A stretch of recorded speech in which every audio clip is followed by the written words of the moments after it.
No, I've got the camera on me. You're not on camera. It's fine.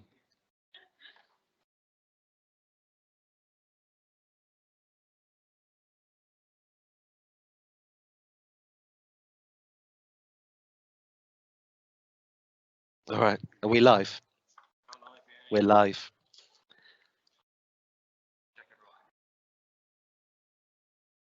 Can I check you can hear me online, please? Could we have thumbs up or claps or smiley faces?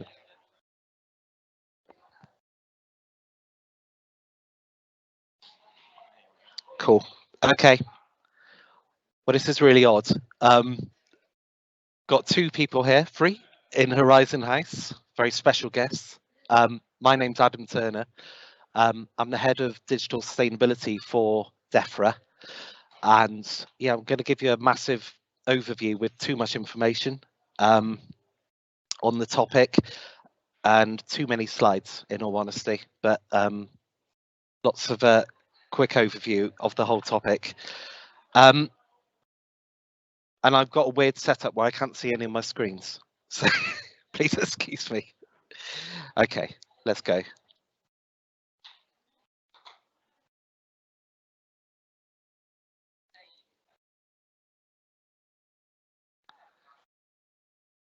Okay, so I'm going to give you an overview of, hi, welcome. Got more people.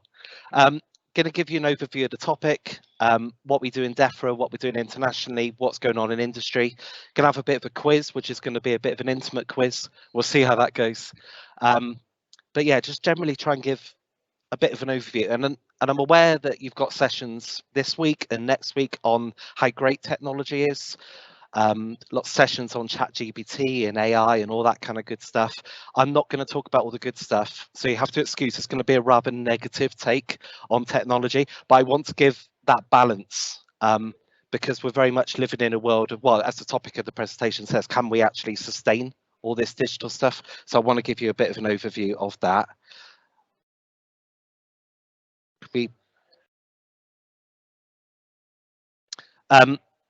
Yeah, so I've been doing this a long time. Basically, I've been working on digital sustainability since 2008, and I've always wanted to work in environmental stuff, and I wanted to work for the Environment Agency when I was 14, before it even existed.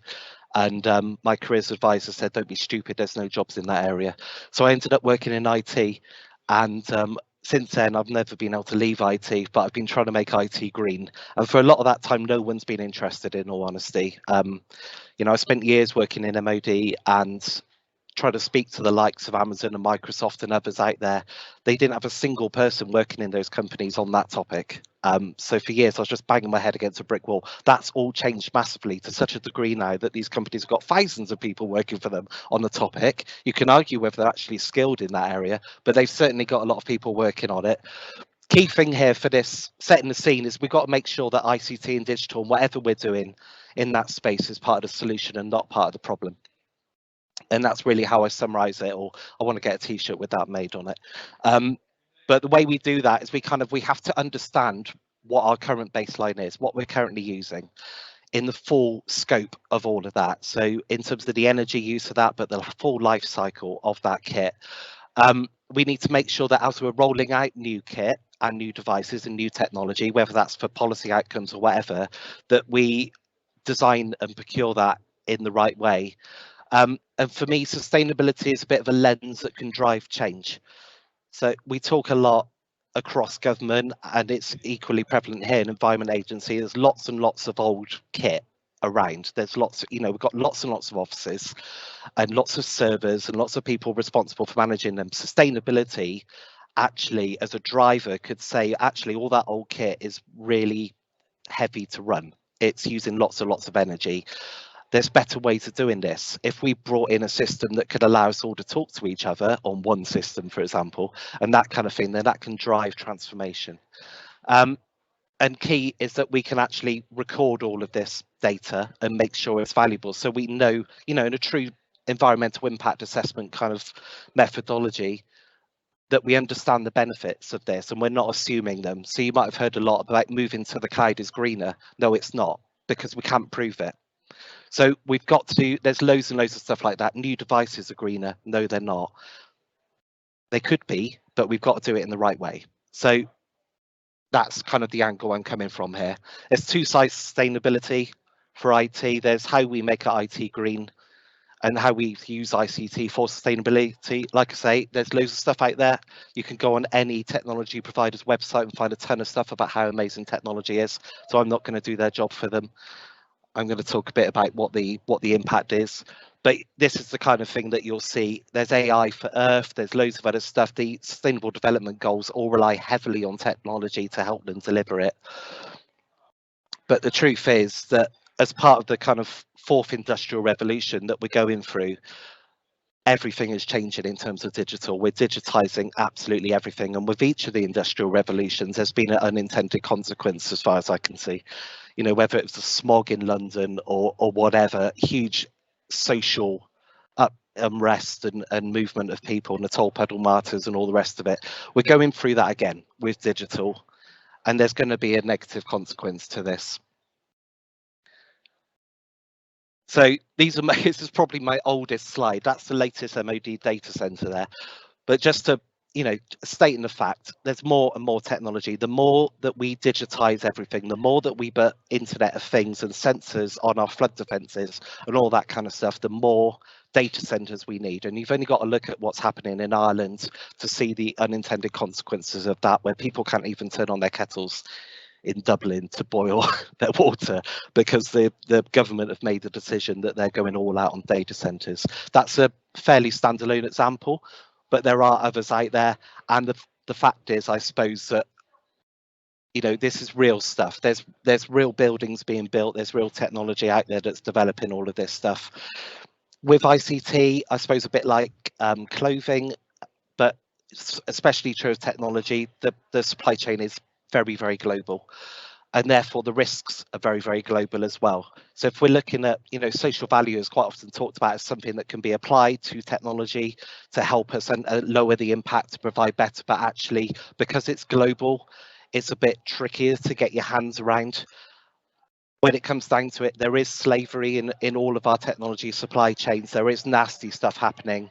I speak to Apple and others about this a lot. The reality is that is what's going on, and we've got to do everything that we can. And, you know, that was a picture from National Geographic from years ago, but that's, you know, the reality of artisanal small scale mining for gold. Every single laptop phone that we've got, we cannot tell if it hasn't got artisanal small scale mining in it. And that means that kids are being held at gunpoint to produce this stuff. It's rather emotional stuff, I know, but it's just, unfortunately, it's just a fact of where we're living today. And the even worse thing is that e-waste is the largest growing waste stream in the planet. So if you think about our cloud and everything that we're doing, those servers that are sat in that cloud, because it is just a data center after all, they last for 18 months, 2 years, they burn out and they're dumped. And we dump around 80% of our waste, e-waste around the world. And that goes generally to Africa and other countries. And again, it ends up in, you know, affecting people's lives in a really negative way. And then geopolitically as well, a lot of the rare earth elements that aren't actually rare, I know that, but a lot of the, you know, an iPhone is effectively a periodic table of rare earth elements. Everything's in there. So then you think about, where do those things come from in the world that build our iPhones to allow touchscreens and all the rest of it? And then you notice that a lot of them, again, are kind of in Asia and Africa. And then you look at the activities of China, for example, buying up Africa in terms of building infrastructure projects to get hold of mining facilities to get hold of these rare earth elements. You remember possibly Donald Trump fairly recently trying to buy Greenland. That was purely because of access to rare earth elements and thinking about where we're going with technology. So geopolitically, it's really interesting. So I guess for me, digital sustainability is actually about two things. It's about responsibility. We have to do the right thing with this stuff, and it's about resilience. Because if we don't do this stuff right, we're not going to have a digital system to keep them up and running. And at the moment, we're just consuming and consuming. And I'll show you some charts on that later. Blockchain's a classic example. That's a bit of an old slide there. You probably all know about it, but blockchain, Bitcoin, all the rest of it, everyone thought was a great idea, and then it turns out that it consumes huge amounts of energy. There's a horrible stat on there somewhere about how much energy it uses. I can't remember off the top of my head, but it's equivalent to a country around the world just on its own, that one technology. AI, whole nother kettle of fish. That's several legions above that in terms of energy use. And the reason for that is that you've got to train what they call modules in AI, and each one of those modules takes a huge amount of energy to use. Recently, you might have seen on LinkedIn and Twitter and various other places, people being really excited that the World Economic Forum have put global climate risk at the top of near the top of their list. That's a fairly old chart again, but that's just to show they've been saying this for over 10 years. Suppose the point is that nothing's changed. The World Economic Forum have been saying this for years, but the reality is that it's still same old, same old.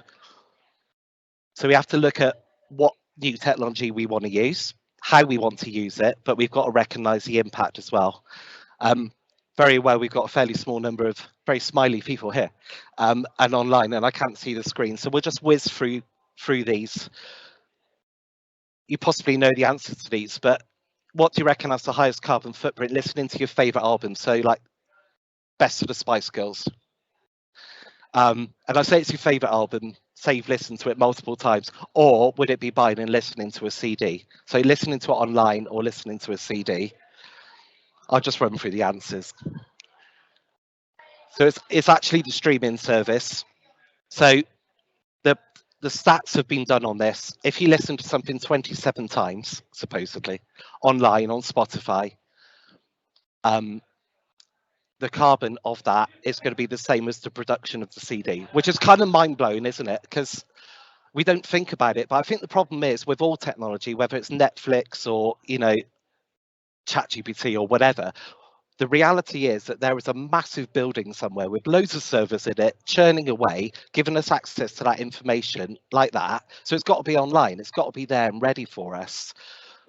And that, as I say, those servers have a finite life cycle and all the rest of it. And the thing is, these suppliers can say that they're using renewable energy, but they're not really. They're just buying green energy. The fact is the grid isn't green in itself. There's still a lot of oil and gas in that grid.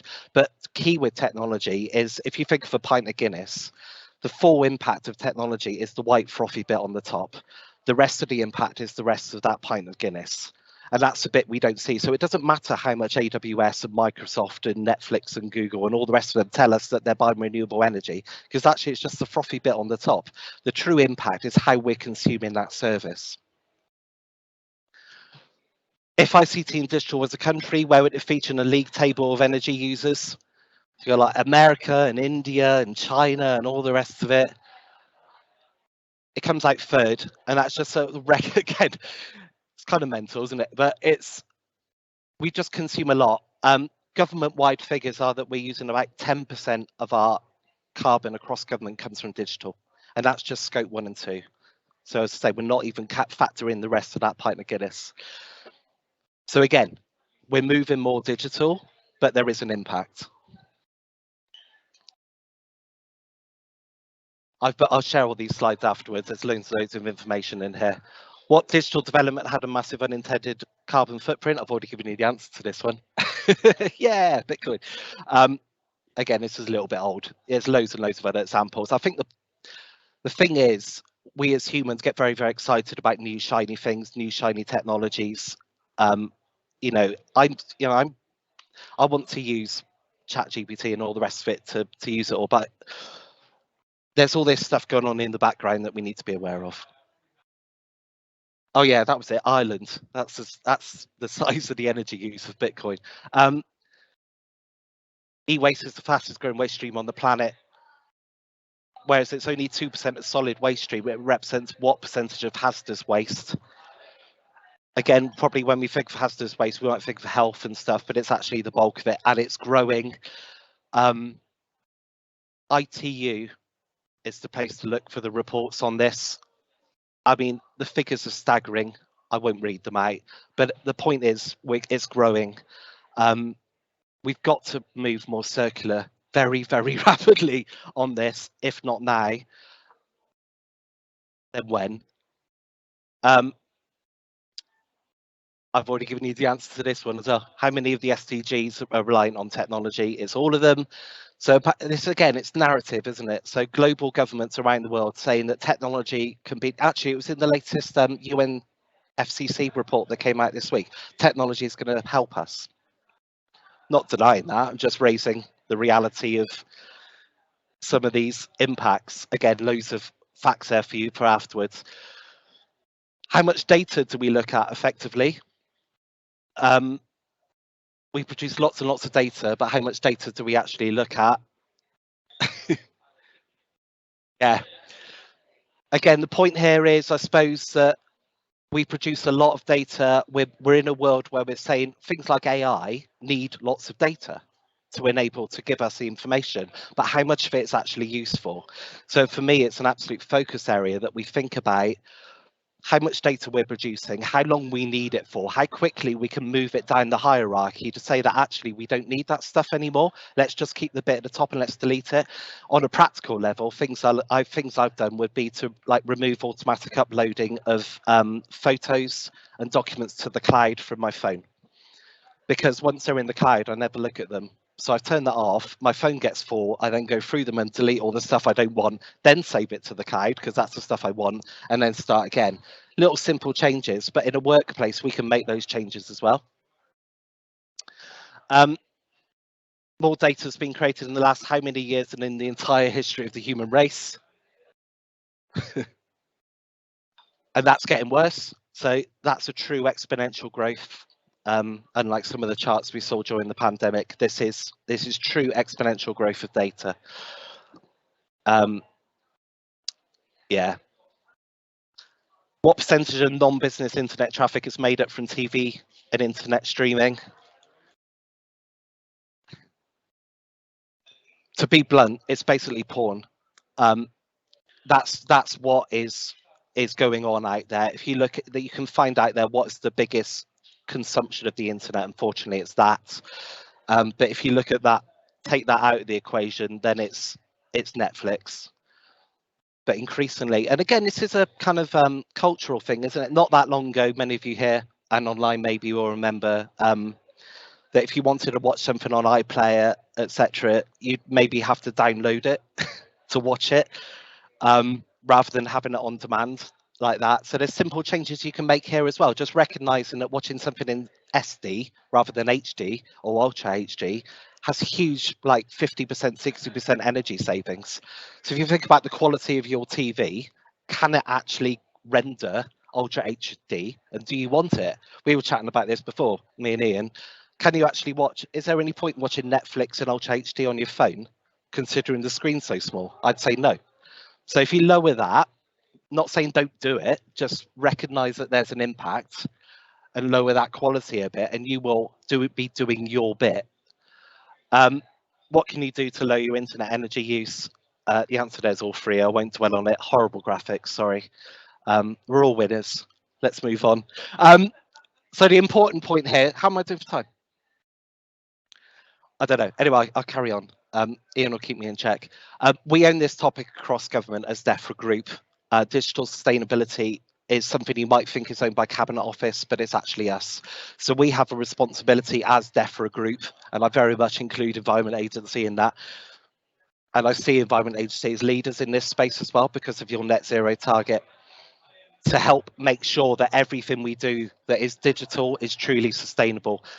That graph is basically showing there's been lots and lots of strategies and there's loads and loads of stuff going on. I've written 2 of these. The most recent one, the Greening Government ICT strategy, is actually the policy document for government.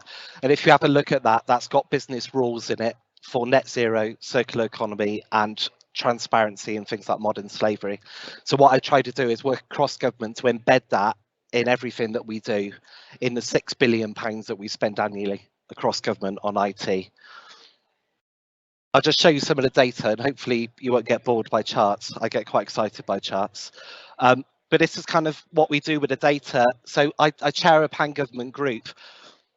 I suppose I'm showing you this to show you what data is out there that can help you make decisions if you're involved in looking at how you can use digital at all. But we've broken it down into end user devices, our hosting, our network kit, like our routers and our transmitters and all that kind of stuff.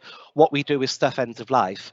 And all of this data you can see here, that's a government-wide view, but we've got this for DEFRA, and we've got that for DEFRA Group broken down to Environment Agency, Forestry Commission, MMO, etc., etc. So we know what each of us is using. That's your EA breakdown. I quickly put that in at about 10 o'clock last night. Your biggest footprint is end user devices. And we did some really interesting work with your sustainable business team and Van Griffiths, trying to look at where the target area should be. I think we know where the target area should be. It's your end user devices. For me, we should be moving to a model of a single best suited device. I don't know about you on the phone and in the room, but I haven't used my work mobile in yonks. I do almost everything on Teams. If I do use my mobile, it's to set me up on the internet when I'm on the train because there's no internet access. So how about we give people more choice about what they can get? How about we give them access to better devices? We spend a bit more on devices, but we make sure people only get one. You know, if you're working out in the field, how about you have something that snaps off and has a tablet when you're out in the field, so you can do that, bring it back, put the keyboard on it, put it in a docking station to a screen that's in an office, rather than what's going on at the moment, which is you get issued with a laptop and a phone, then you buy a ruggedized device, then you buy a tablet, then you've got desktops in all the offices and all the rest of it and all the rest of it. It's just mass consumption, which we don't actually need. Just touching on hosting, again, this is cross-government figures, but the key thing here is that, as I mentioned earlier, cloud hosting vendors do not give us accurate data at the moment. This is especially important to the Environment Agency with your 2030 target. I'll show you some data later. We cannot, what's a nice way of saying it? The data coming from our cloud providers is based on estimates, and they are very aware of how it makes them look as providers. They're very wary of showing the true extent because they want to encourage us to move to the cloud. So we're in an interesting position. I've been pushing them for 5 years as government, and I've pulled in AWS, their teams from the States, and Microsoft and Google into my cross-government forum to say, give us better data. And that is progressing, but just so you know that automatically moving to the cloud and using the cloud is not greener. Absolutely not. What will happen is your costs will go up. I can guarantee that. And what will also happen is that you won't know what the true carbon footprint is of the services that you're consuming in the cloud. Whereas if you've got stuff on-prem in your estates, you will know what that footprint is because you'll have a device plugged into a wall and you can put a monitor on it and tell you what it is. I've already mentioned e-waste. We dispose an awful lot of it. Again, we've got these figures, but across government, it's about 2 million kilos a year of e-waste. Mentioning about trends, again, challenging some of the assumptions that I said at the beginning. This is our government data, so this covers 500,000 end users and multi-billion pounds worth of spend. Consumption for energy and carbon is up year on year on year, and that's because we're digitizing everything. So we have to balance that against what's coming from industry. This is fact, and it's also underreported, as I say, because we can't get the accurate data from our cloud providers. I mentioned about e-waste. The good news is that the reuse of e-waste is getting better, the purple chart there, because we're pushing this across government. But the fact is, there's still an awful lot of stuff that's coming to end of life very rapidly. Just a bit about what we're trying to do there. I won't labour on that because I'm going to show you some more data.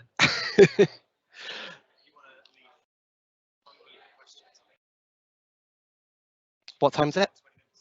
Oh, okay, I'm flying through. Okay. You might be aware of the greening government commitments. That's our government ESG reporting or corporate social responsibility reporting. As it says here on this chart, ICT is about 10% of the total of CO2 across government, and again, that's underreported. And I think it's really interesting here when we're in projects and programs and we're looking at organisations, we focus a lot on moving to electric cars, we focus a lot on paper, we focus a lot on single-use plastic.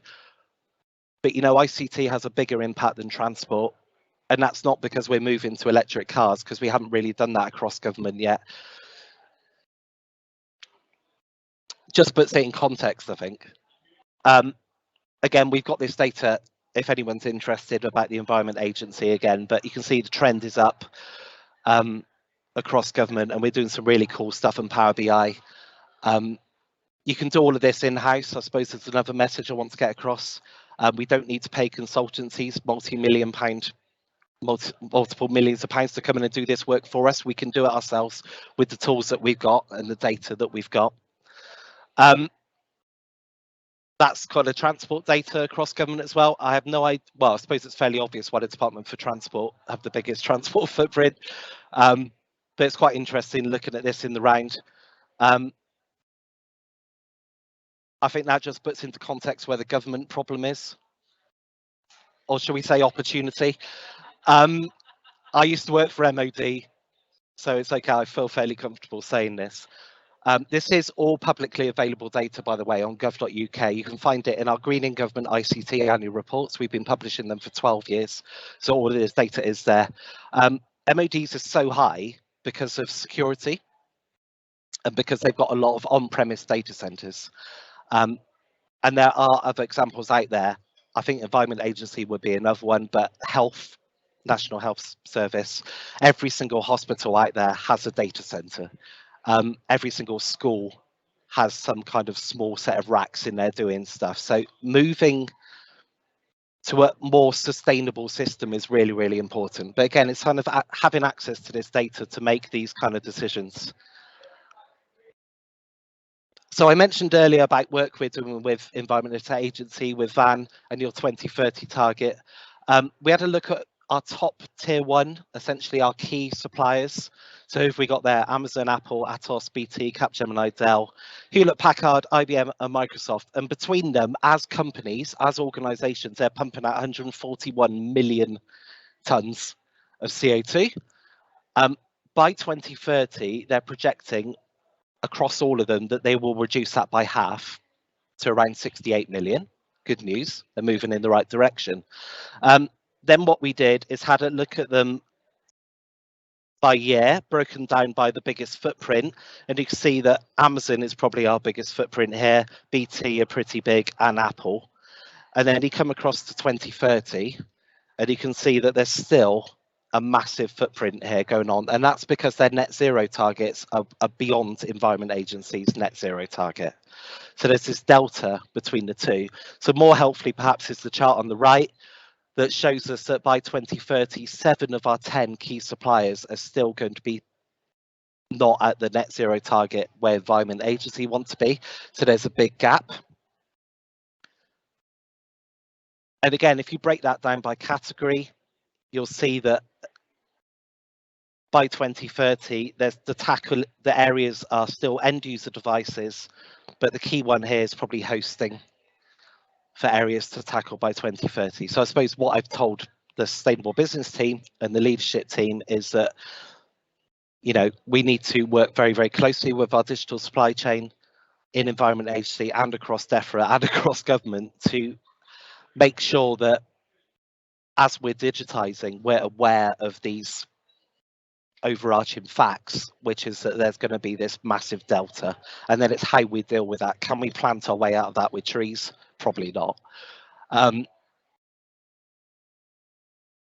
It's a bit of a sobering data set, I'm afraid. It's not very nice to see, but it's a reality, and I think I hate having to sound quite so negative, but we just have to be really aware of this in as we're digitizing what this reality is. So as I say, sustainability is kind of this lens, I think, that we have to apply to everything we do. It's currently sitting, because of the Social Value Act, it's sitting at around 10% of weighting on all of our decisions. Again, Environment Agency have always been really, really good at this, of building carbon and that kind of reporting into it, but we need to think holistically in how we're doing this. I'm trying to push it towards 20% of thinking, so that everything that we do for digital, whether it's thinking about innovation or new technologies or how we run this stuff or how we report, all the different aspects of it, especially thinking about data, as I say, because that's growing exponentially, that this is a proper consideration in everything we're doing. I wanted to give you some takeaways. So we've just done this. We are DDTS Sustainability Month. Again, I'll share this with you. So there's a list of things here you can do as individuals to try and sort of lower your carbon footprint of the IT you're using. So I've mentioned a lot of these. Limit your number of devices, using SharePoint rather than emails to share stuff around. It's really obvious, but it's just such a simple thing that we could all do. It just saves so much energy and waste, really. Secondhand and modular devices, I think probably don't think about it secondhand, think of remanufactured devices. They're just as good as new. There are companies out there now with kite marks that prove that the remanufactured devices are as good, if not better, than new. So I think this is the way that we should be going. Reselling or recycling your devices. Yeah, so simple things like when you're doing video calls on Teams and etc., you will save a ton of energy if you just switch to audio. So, you know, at a personal level, what I do if it's an initial meeting, I'll consider meeting people in person, like I've done today, or do it online with over video. But those further meetings after that, turn the screens off.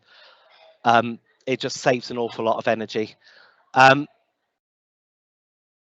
Yeah, review your need for data, deleting old emails, and reduce your video resolutions, like I say. And yeah, use the cloud, absolutely. It's really, really good in places, but don't automatically store everything in it. So I guess take-home messages: be aware of the sustainability impact of the services we are creating, designing, using, procuring, or consuming. It's huge. We're not connected to it. We can't see it. It's not like beef. It's not like an aeroplane, but the impact is just as big. I haven't said it actually. The impact of ICT is bigger than the airline industry. So although on an individual level, you would have a bigger impact if you don't fly somewhere. If we all collectively as a society made subtle changes to the way we use digital, that would have a much bigger impact.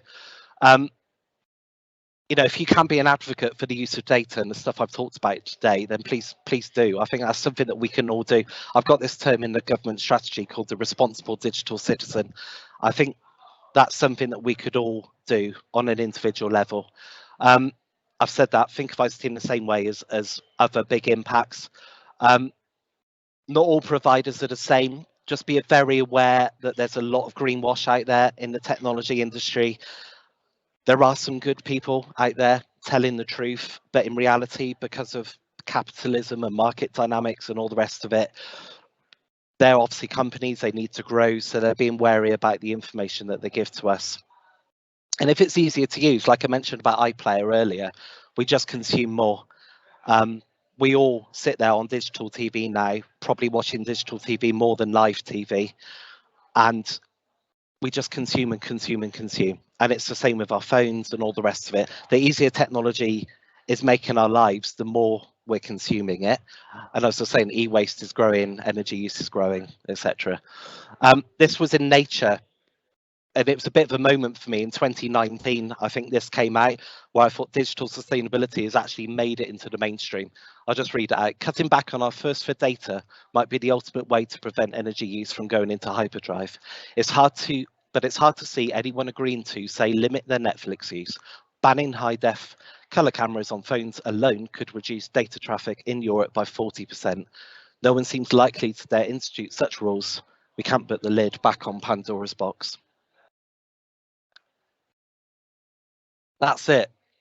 Sorry if that's a bit negative, but quick whiz through. Is there any questions? Just stunned silence. Yeah, that one. I've put a link here. So when we share the slides afterwards, that'll take you. We've got a DEFRA Digital, all one word, DEFRA Digital blog on gov.uk.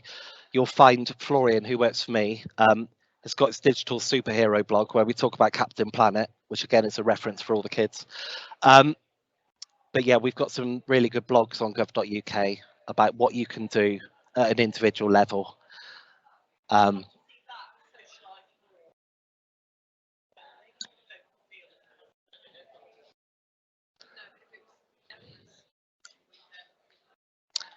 Yeah.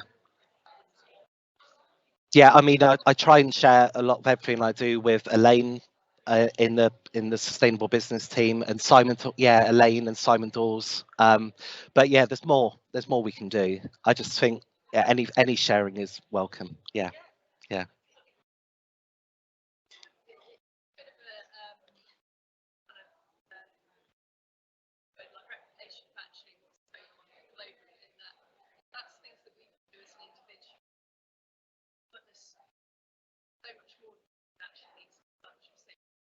Yeah.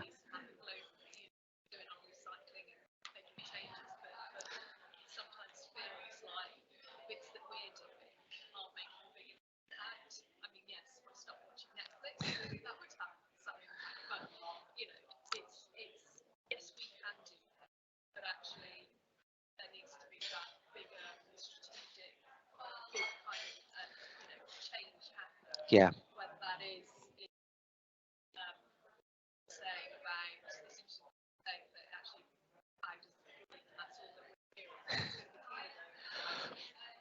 Yeah.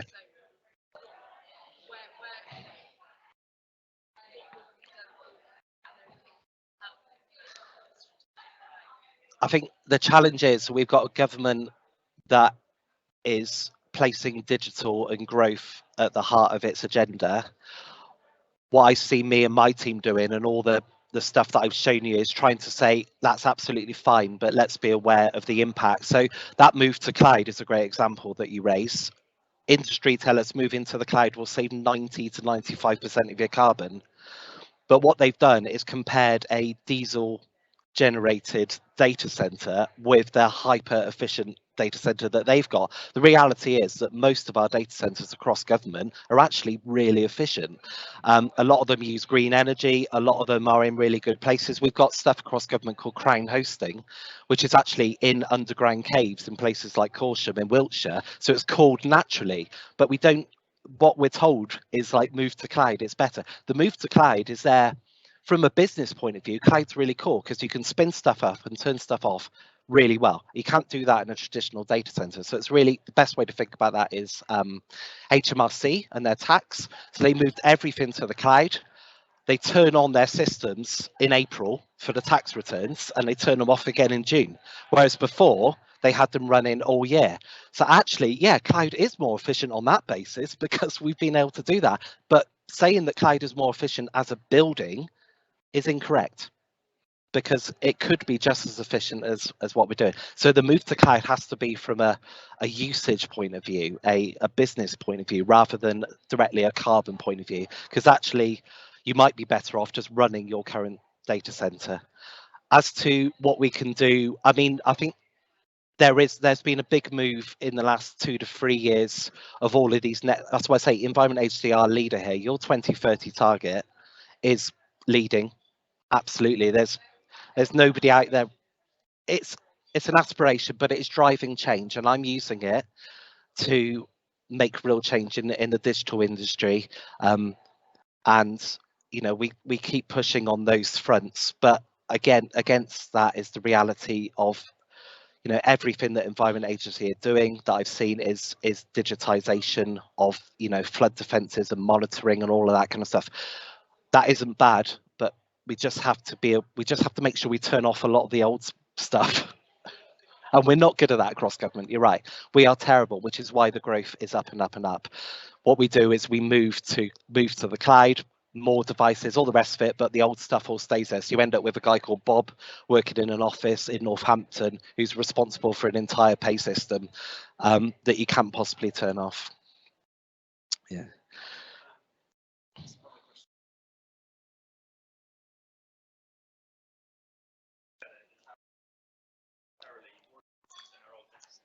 No, 100%.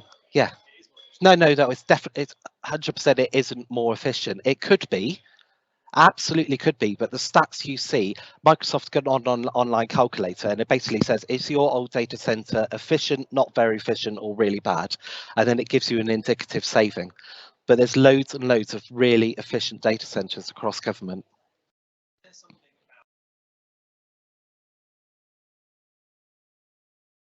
Yeah. In the middle of this, In the middle of this deck, I've shown you how it fits into the context of the overall footprint. In the Greening Government ICT annual reports, you've got the savings from travel and energy and all that kind of stuff against the rise of IT. So yes, the savings that have been achieved overall from other areas are greater than the rise of the impact of IT. So yeah, IT is wiping its face.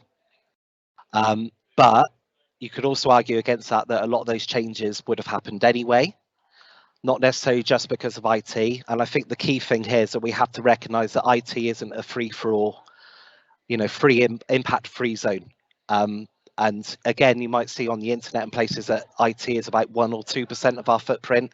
State government data is about 10% of our footprint and underreported. So we have to look at the facts, recognise that. Yes, we can digitise everything.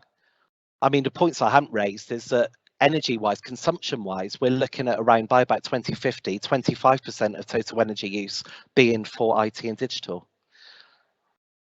At the moment, it's about 2%. So that's, again, if you think back to people trying to turn on their kettles in Ireland, and I think about hospitals trying to run their beds and all the rest of it, what do we value more as society? Is it watching Netflix, or is it keeping our lights on and being able to have a nice cup of tea? I think we're kind of heading down a route where we're kind of getting excited by the digital.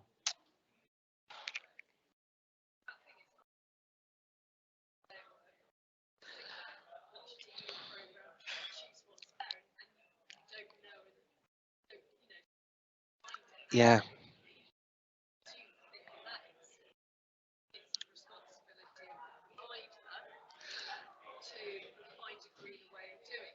Yes, totally.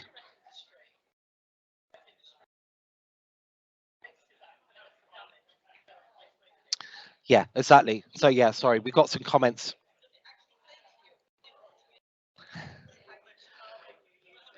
That's where we need to move to. Absolutely. So we've got comments here about how the industry should be informing us. I totally agree. So from IT, if you work in IT, anyone online, anyone in the room, we should be in a place where if you want to create something in the cloud, instead of just moving that slider to the right to create more space or buying a new service, we should absolutely see the carbon impact of that new service or the new device in what we're doing. And we should probably, have a budget that we're working to. I know it's a bit controversial, but that's something I think from a consumption point of view, yeah, absolutely. These providers should be saying, if you watch this in SD, you could save so many grams of carbon. I mean, yeah, absolutely. That's where this should be.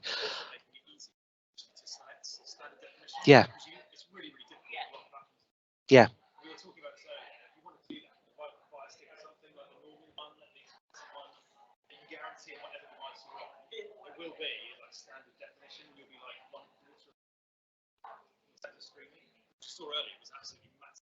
Yeah. And I mean, I know that's a little bit old, isn't it? So, like TV streaming, you've got loads of services now that are all competing with each other. Huge. Yeah. Yeah. Let's not get bogged down on streaming.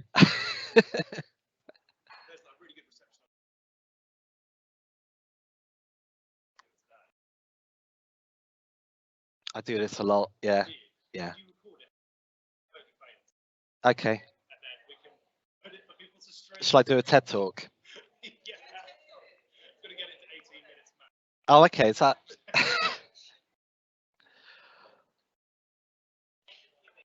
Okay.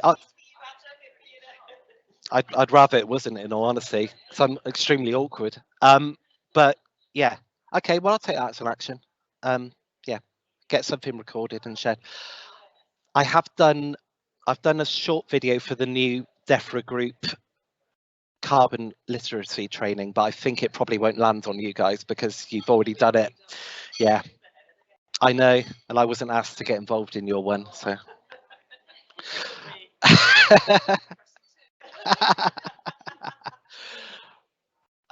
Yeah, sorry if that's depressing, but a lot of the other talks we'll be talking about the positives. Yeah, there are loads of benefits from technology. There really are, and it's all really, really exciting. But we just.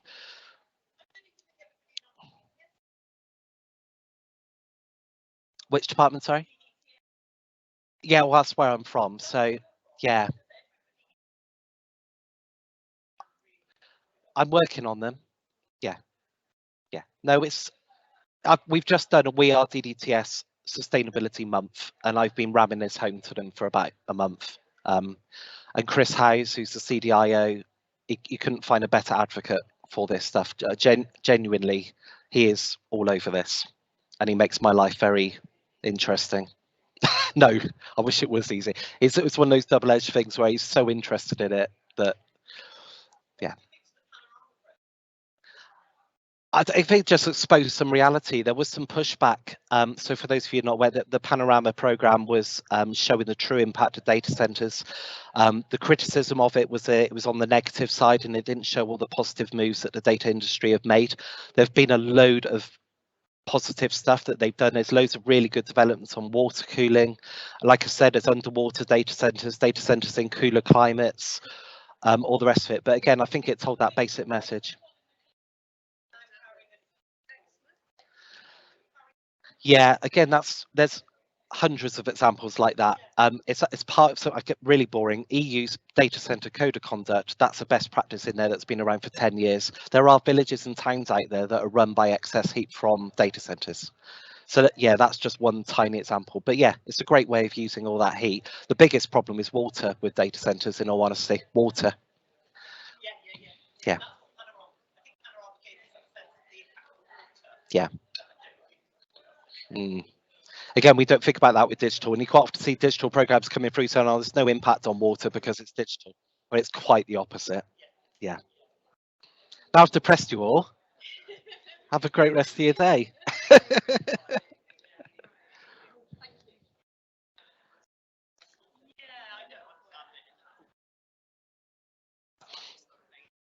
Yeah, yeah,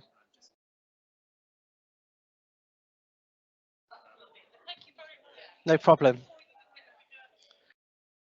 It's fine. It's fine.